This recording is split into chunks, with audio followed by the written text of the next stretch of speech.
إله إلا الله لا إله إلا الله لا إله إلا الله لا إله إلا الله. الحمد لله الحمد لله نحمده ونستعينه ونستغفره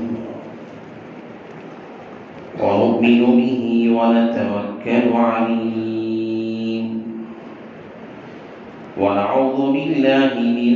شرور أنفسنا ومن سيئات أعمالنا من يهده الله فلا مضل له ومن يضلله فلا هادي له ونشهد أن لا إله إلا الله وحده لا شريك له ونشهد أن سيدنا ومولانا محمدا عبده ورسوله صلى الله عليه وعلى آله وأصحابه وبارك وسلم تسليما كثيرا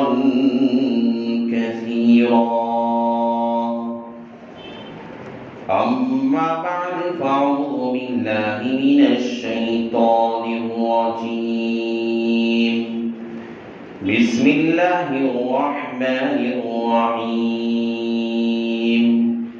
وإذ ابتلى إبراهيم ربه بكلمات فأتمهن قال إني جاعلك للناس إماما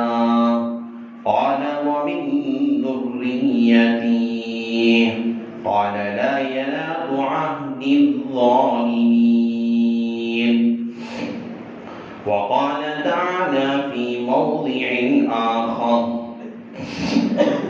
وإذ يرفع إبراهيم القواعد من البيت وإسماعيل ربنا تقبل منا إنك أنت السميع العليم رب اشرح لي صدري ويسر لي أمري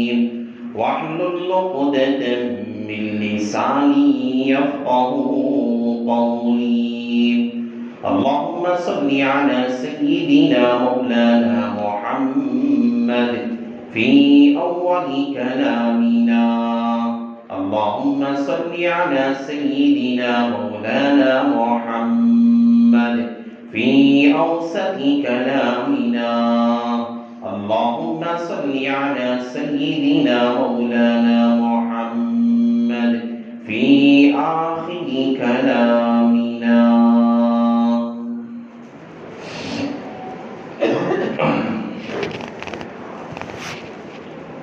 معزز سامعین کرام،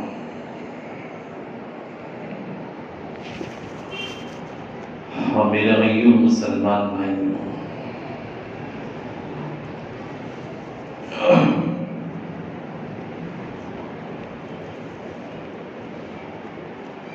اس طرح ایک بشر ہونے کے ناطے،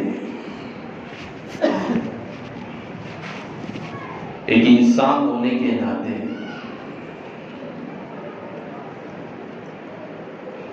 بشریت اور انسانیت جن حالات کا شکار ہو جاتی ہے،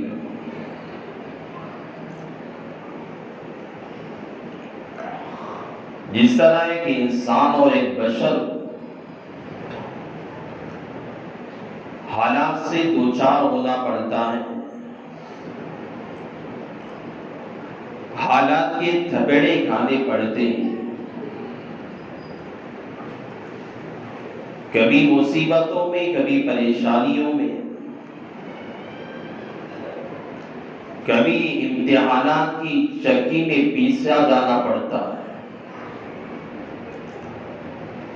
کبھی آزمائشوں کی گھڑی میں کھڑے ہو کر اپنے امتحان کو دینا پڑتا ہے۔ انسان مختلف طریقے سے آزمایا جاتا ہے۔ اللہ رب العزت انسان کو بہت سارے طریقے سے امتحانات میں ڈالتا ہے، آزمائشوں میں ڈالتا ہے، دیکھتا ہے کہ میرا بندے کا ایمان کس درجے تک مضبوط ہے۔ اور کبھی اللہ رب العزت امتحانات سے، آزمائشوں کے ذریعے سے کبھی پرکھنا چاہتا ہے، کبھی دیکھنا چاہتا ہے کیا یہ میرا بندہ بس زبانی ہے، کیا وہ اندرونی طور پر بھی، یقینی طور پر میرے بندے کے اندر وہ اوصاف ہیں، وہ صفتیں ہیں۔ اللہ اپنی جگہ عالم الغیب ہے، علیم بذات الصدور ہے۔ دلوں کے بھیدوں میں چلنے والی بات انسان چھپاتا ہے، دل میں الگ الگ باتیں چھپا کے رکھتا ہے، لیکن میرا رب ہے نا، علیم بذات الصدور ہے، دل میں چلنے والی بات، دماغ میں چلنے والی بات، انسان کے ارادے، اس کی منشا، اس کے ارادے جو انسان کے دل میں مخفی ہے، جسے کوئی جان نہیں سکتا، اللہ رب العزت اس سے بھی واقف رہتا ہے۔ لیکن اس کے باوجود بھی اللہ تعالی انسان کے ساتھ کبھی حالات لا کر، مسائل لا کر، پریشانیاں لا کر امتحان لیتا ہے، آزماتا ہے۔ اللہ ہم سے نہیں بلکہ انسانوں میں جو سب سے اعلیٰ انسان، سب سے اعظم انسان، بشریت میں اعلیٰ مقام رکھنے والی انسان، جس کو اللہ تبارک و تعالیٰ نے انبیاء، رسولوں اور پیغمبروں میں اللہ نے جن کا شمار فرمایا،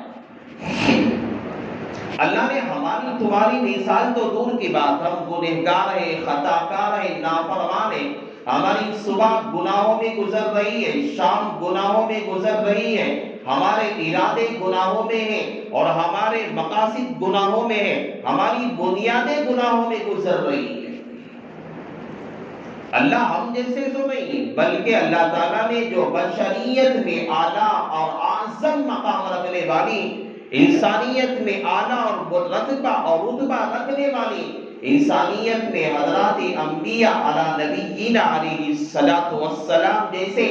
شخصیتوں میں، اشخاص کے ساتھ اللہ تبارک و تعالیٰ نے بڑے عجیب حالات، بڑے عجیب مناظر اللہ تبارک و تعالیٰ نے ان کے ساتھ اللہ نے کروائے۔ اللہ نے وَإِذِ ابْتَلَىٰ إِبْرَاهِيمَ رَبُّهُ بِكَلِمَاتٍ فَأَتَمَّهُنَّ۔ اللہ ہم جیسا کے لیے، بلکہ اللہ نے ہمارے لیے مثال رکھی ہے، ہم نے تم سے نہیں بلکہ تمہارے سے اعلیٰ اور افضل انسان حضرات انبیاء کے ساتھ ہم نے آزمایا، مصیبتوں میں ڈالا، پریشانیوں میں ڈالا، حالات کے تھپیڑے انہوں نے بھی کھائے، آزمائشوں کے تھپیڑے انہوں نے بھی کھائے۔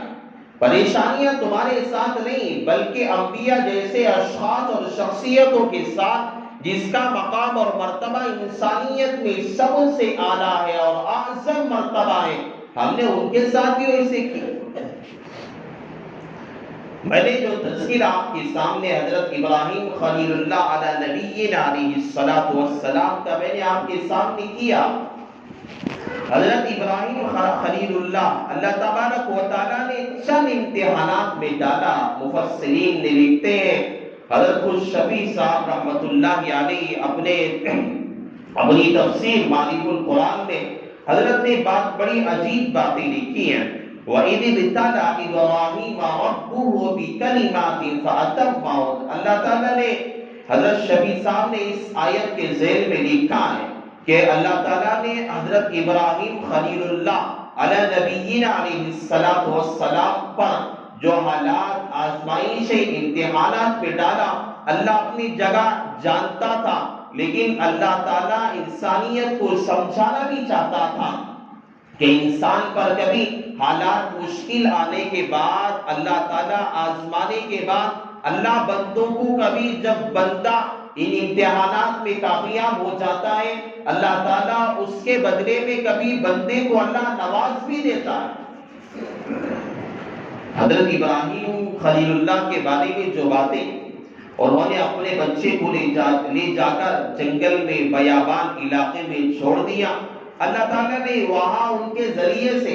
جب امتحان میں کامیابی ملی اور جب امتحان میں بھرپور کامیابی حاصل کی ہے، اور باقی کسی چوں چرا کے ایسا کیوں بغیر کسی چوں چرا کے اللہ کا حکم تھا اپنی بیوی کو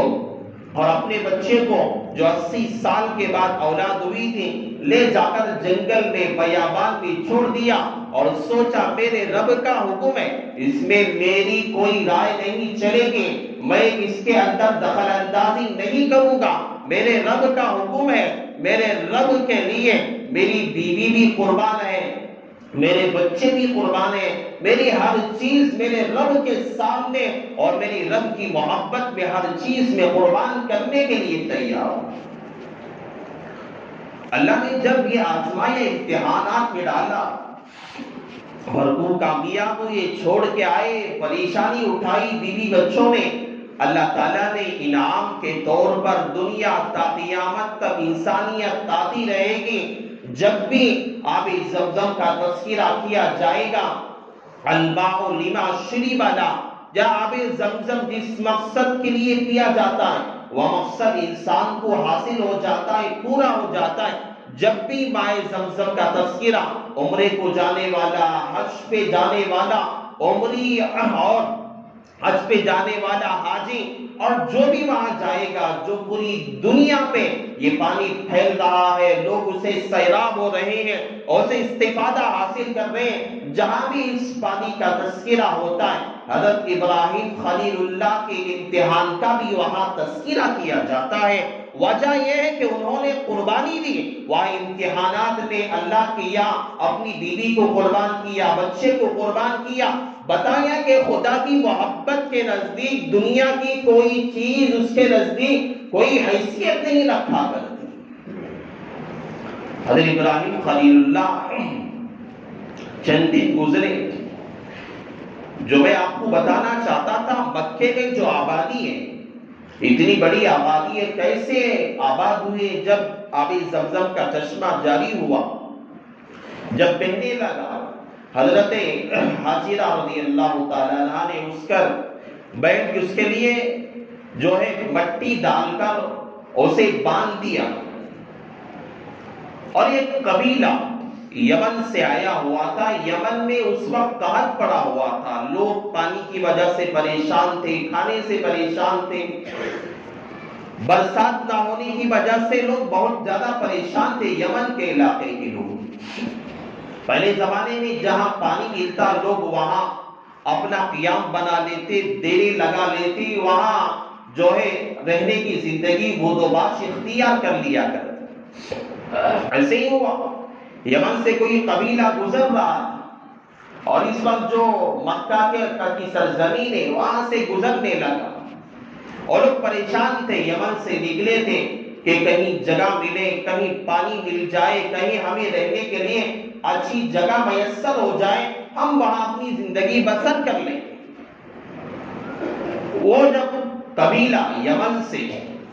بنی جرہم کا جو قبیلہ تھا وہ نکلا، دیکھا کہ ایک جگہ پر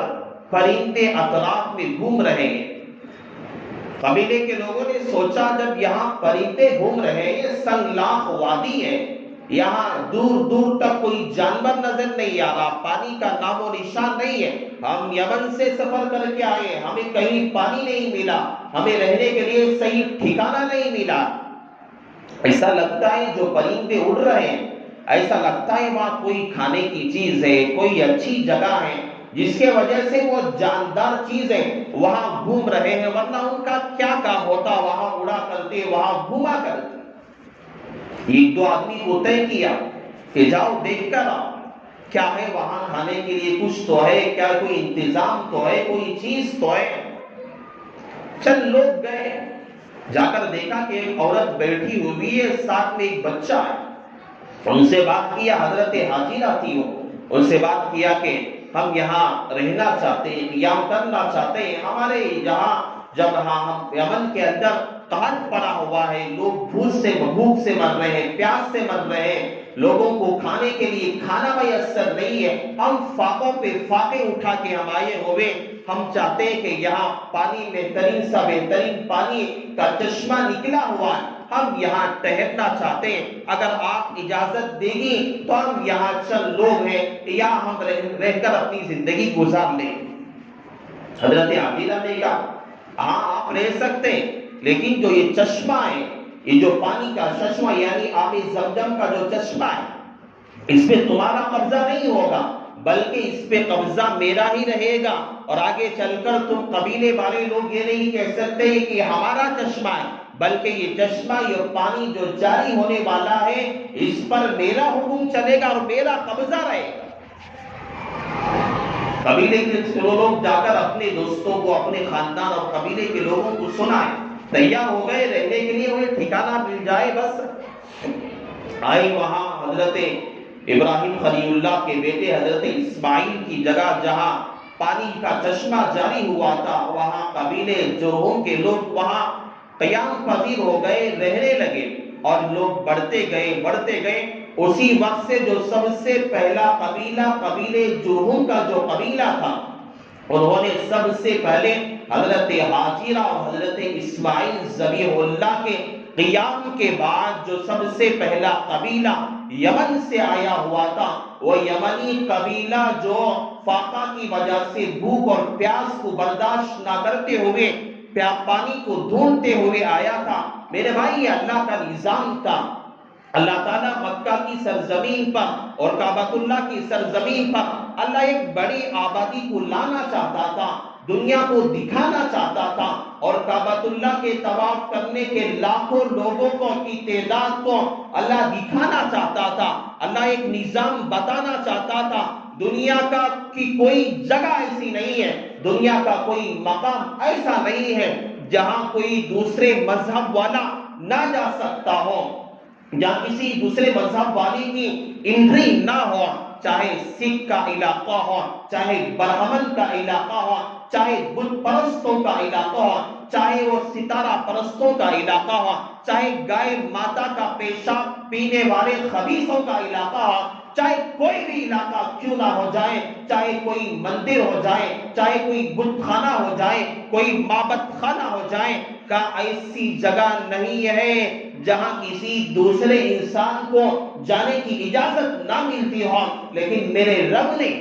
ایک ایسا نظام بنایا، ایک ایسا نظام اللہ تعالیٰ نے بنایا، کوئی غیر مسلم بھی، کوئی ہندو بھی اور کوئی غیر مذہب سے تعلق رکھنے والا بھی ہو جائے، وہ کوئی اگر حرم میں داخل ہونے کی کوشش کرے گا، اگر وہ ختنہ کرا کے بھی داخل ہوگا، اگر وہ جو ہے مسلمان کا لیبل لگا کر بھی داخل ہوگا، خدا نہ خواستہ حرم کے اندر داخل ہونے کے بعد پتہ چل گیا، کسی ذرائع سے، کسی شبہ کے ذریعے سے داخل ہو گیا، معلوم ہو گیا کہ یہ مسلمان نہیں ہے بلکہ یہ داخل ہونے کے لیے ختنہ کروا کے داخل ہوا ہے، میرے رب کی قسم اللہ نے ایسا نظام بنایا ہے، آج بھی ان پرفتن حالات کے اندر اللہ نے ایسا نظام بنایا ہے، اگر وہ پکڑا گیا تو حرم میں لا کر اس کا سر قلم کر دیا جاتا ہے، اسے اس کے سر کو اپنے جو ہے جسم سے علیحدہ کر دیا جاتا ہے۔ دنیا میں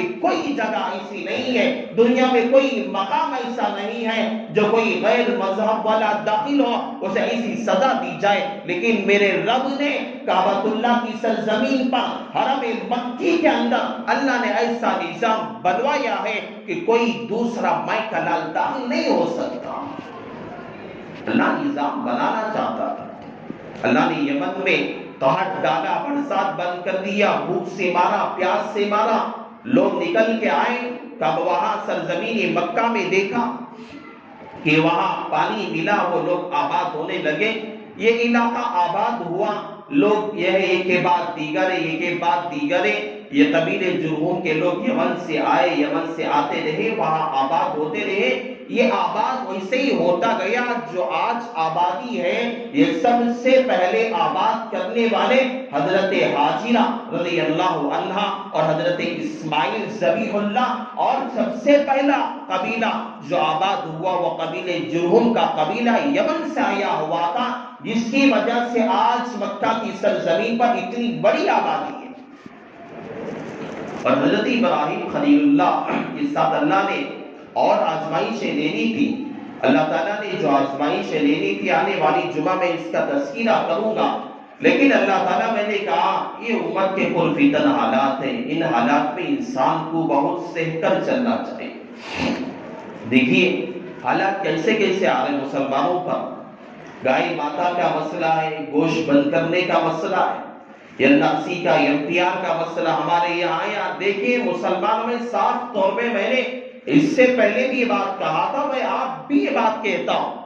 دیکھیے ساری تیاریاں سب کچھ ہو چکی ہیں ہندوستان کے اندر، سب کچھ تیاریاں بن چکی ہیں. ہر جگہ ان کی واہ واہ ہے، ان کے مقام والے، سب کچھ ہر جگہ جہاں بھی جاؤ اسلامی دشمن کے ٹھیکیدار بیٹھے ہوئے ہیں. ہمارا کچھ بھی نہیں ہے، سب کچھ تیاریاں ہو چکی ہیں. یہ ہندوستان کو اندلس کے اندر جو حالات آئے تھے ان حالات کی طرح یہ ہندوستان کو ہندو راشٹر بنانا چاہتے ہیں. اس لیے یلناسی کے موقع پر، NPR کے موقع پر جو مخالف تنظیمیں کھڑی ہوئی اور مخالفت علماء نے کی، بڑے بڑے لوگوں نے کی، اور بڑی بڑی طاقتوں نے جو اپنا زور دکھایا، اپنی طاقت دکھائی، اپنا پاور دکھایا، ان کے ساتھ کیا کیا گیا؟ ان کے ساتھ کیا معاملہ کیا گیا؟ معمولی لوگ تھے، بس NPR کے خلاف اس نے آواز اٹھائی، جیل کی سلاخوں کے پیچھے ڈالا گیا. یلناسی کے خلاف آواز اٹھائی، اسے لے جا کر جیلوں میں سڑایا گیا. علماء کو سزائیں دی گئی، بڑے بڑے عہدیداروں کو سزائیں دی گئی. میرے بھائی پرفتن حالات ہیں. اندلس کے حالات کبھی میں آپ کے سامنے سناؤں گا کہ کیا حالات آئے، کس طرح سے وہاں جو ہے ختم کیا گیا، کس طرح وہاں پر جو ہے دشمنوں نے اپنا قبضہ جمایا. یہ حالات کبھی میں آپ کو سناؤں گا. لیکن ٹوٹلی بات یہ ہے کہ مسلمانوں سے ان کا عہدہ اور لوگ جو ہے دشمن طاقتیں، دجالی طاقت ہندوستان پر اپنا قبضہ جمانا چاہتی ہیں. اسی لیے جس ہماری مسلم تنظیمیں ہیں کام کر رہی ہیں، میں نے کہا علماء کے ساتھ، علماء کو جیلوں میں ڈالا گیا. علماء کے ساتھ جو ہے آج بھی بہت سارے علماء بس NPR کے خلاف بولے، یلناسی کے خلاف پڑے، اب بھی جیلوں میں سڑ رہے. بہت سارے مسلم تنظیموں کے قائد بھی آج بھی جیلوں میں. یہ حالات پرفتن ہیں. جب بھی موقع ملے ہمارے سے جو کوشش ہو سکے ہمیں کرنا چاہیے. ہم اپنے جو ہے ہندوستان کے لیے، ہم اسی ملک کے باشندے ہیں، ہمارے لیے جو ہو سکے ہم سے کوشش کرنا چاہیے. اب جو ہے آنے والے حالات میں جو اسی پرفتن دور کے اندر جو یہ مخالف مسلم خلاف تنظیمیں، جو مسلمان کی جو قیادت والے مسلمان لوگ ہیں، ان کے خلاف جو آوازیں اٹھا رہے ہیں، بند کرنے کی آوازیں اٹھا رہے ہیں، اور یہ سمجھتے ہیں اگر ہم آئندہ چل کر بھی NRC کی بات کریں گے، یہ مسلم ان کی تنظیمیں ہیں، یہ بیچ میں آگ بنیں گے، اسے بند ہی کر دیا جائے گا تو کوئی آواز اٹھانے والا نہ ہوگا. یہ ساری ان کی کوششیں ہیں. جو ہمارے شہر میں احتجاج ہونے والا ہے آج، یعنی جو ہے 2:15 بجے احتجاج ہونے والا ہے، اس میں بھی شرکت کی کوشش کریں. ایک تیسری بات یہ ہے کہ جس طرح موت العالم موت العالم، دنیا سے کسی عالم کا انتقال کر جانا، دنیا میں پورے دنیا سے انسانوں کا مرنا بھی برابر ہے کہ عالم کا انتقال کرنا، دونوں بار. آپ لوگوں کو پتا نہیں ہوتا، ہمارے پڑوسی ملک کے رہنے والے بڑے عالم دین جس کی کوئی مثال نہیں، بڑے عالم دین، ایسے دنیا سے علماء جاتے ہیں بڑا ڈر لگتا ہے. اور جتنے علماء جا رہے ہیں اللہ تعالیٰ ان کا نعم البدل ویسے تیار نہیں کرتا. حضرت مفتی ظفر ولی خان صاحب رحمت اللہ علیہ پڑوسی ملک کے رہنے والے بڑے مایاناز عالم تھے، بڑی علمی شخصیت تھے اور امت کو بڑا نفع مل رہا تھا اور بڑے اچھے عالم تھے۔ اور میں نے جہاں تک میں نے دیکھا، مجھے شعور آیا ہے، میں نے حضرت کو بہت سی مرتبہ حضرت کے خطابات سنے، حضرت کی میں نے کتابیں پڑھی، مضامین کو پڑھا میں نے۔ حضرت علمی شخصیت ایسے تھی، سامنے والا چاہے کوئی بھی ہو لیکن علمی میدان کے اندر اگر وہ غلط ہوگا، حضرت جو ہے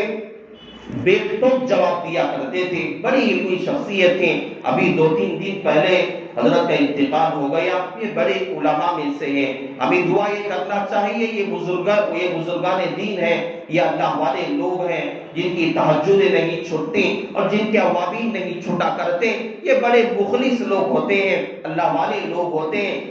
جن کی دعاؤں کے سائے میں ہم لوگ زندگی بسر کیا کرتے ہیں۔ ورنہ تو ہم کیا، ہماری زندگیاں کیا، ورنہ تو ہم کیا، ہمارے گناہ کیا، ورنہ ہم تو کیا، ہمارے جو ایک کرتوتیں کیا، ہم خود جانتے ہیں۔ اگر اللہ تعالیٰ ہماری کرتوتوں کو صحیح طور پہ دیکھتا، جس طرح پہلے زمانے میں قوم عاد پہ، قوم ثمود پہ جس طرح زمین میں دھسایا گیا، آگ کی برساتیں کی گئیں، ہمارے گناہ اتنی زیادہ ہیں، ہم پر بھی آگ کی برسات ہو سکتی ہے، آگ کے شعلے برس سکتے ہیں اور ہمیں بھی زمین میں دھسایا جا سکتا۔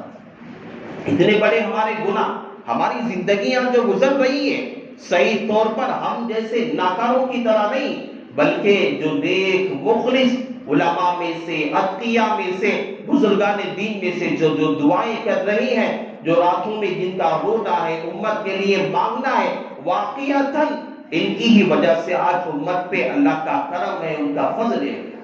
اللہ سے دعا ہے اللہ تعالیٰ امت کو حضرت جو ہے زرغلی خان صاحب جیسا اللہ تعالیٰ عالم دین، مفکر اور فقیہ انسان اللہ تعالیٰ بہترین نیول بدل عطا فرمائے۔ اور اللہ تعالیٰ سے دعا ہے اللہ تعالیٰ ہم سب کو علماء کی قدردانی کی توفیق نصیب فرمائے، اکابرین کی قدردانی کی توفیق نصیب فرمائے۔ اس وقت جو روئے زمین پہ جو علماء ہیں، جو حفاظ ہیں، جو دین کے محافظین ہیں، اللہ تعالیٰ ان کی محبت ہمارے دلوں میں پیدا کرنے کی توفیق نصیب فرمائے، محبت کی نگاہوں سے دیکھنے کی توفیق عطا فرمائے۔ جو ہمارے دلوں میں نفرتیں، کدورتیں ہیں، اللہ تعالیٰ اسے ختم فرمائے، محبتوں کو اللہ تعالیٰ پیدا فرمائے۔ بس انہی کلمات پر میں اپنی بات کا اختتام کرتا ہوں۔ آمین وآخر الدعوانا ان الحمد للہ رب العالمین۔